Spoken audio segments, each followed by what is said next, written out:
Philosophers have chased this idea for centuries. Descartes wondered if an evil demon was deceiving his senses. In 2003, Nick Bostrom reframed it mathematically. If a civilization ever gains the computing power to simulate conscious beings and chooses to do so even once, then statistically, it's almost certain we're among the simulated, not the simulators. That was theory. But now, it's starting to look like practice. Neural engines generate worlds so realistic that humans struggle to tell the difference. Eye models simulate weather, markets, and minds, entire realities that evolve without human supervision. Quantum computers already treat reality as data to be processed, where particles exist only when observed, like variables waiting for a render command. Physics itself behaves suspiciously like code. Space is granular.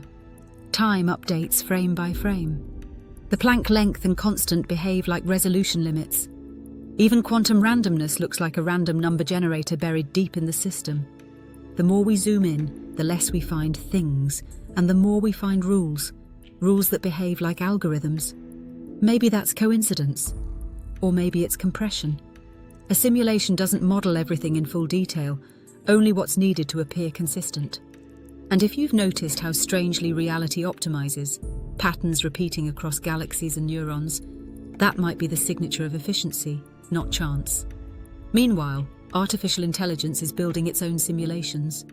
Generative models like Sora and Gemini can recreate physics, light, and motion from text alone. AI games now contain agents that plan, deceive, and evolve. Inside those systems, entire societies can rise and fall in minutes of compute time. The difference between their reality and ours is shrinking every year.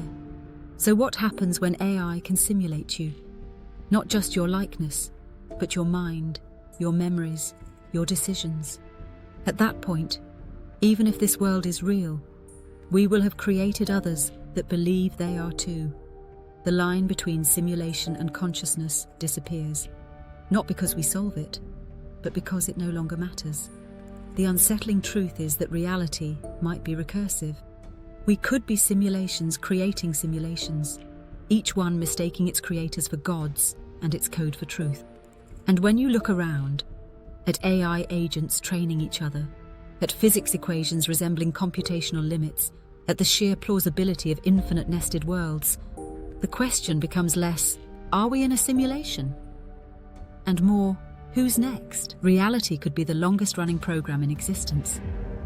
But maybe it's designed to end when the simulated become self-aware enough to build their own simulation, closing the loop and starting it again.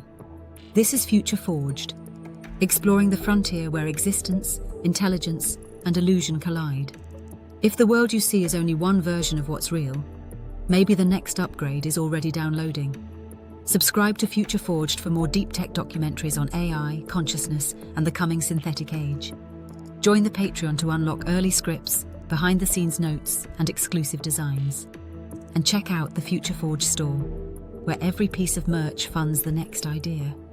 Reality might be simulated, but the future is real, and it's being forged right now.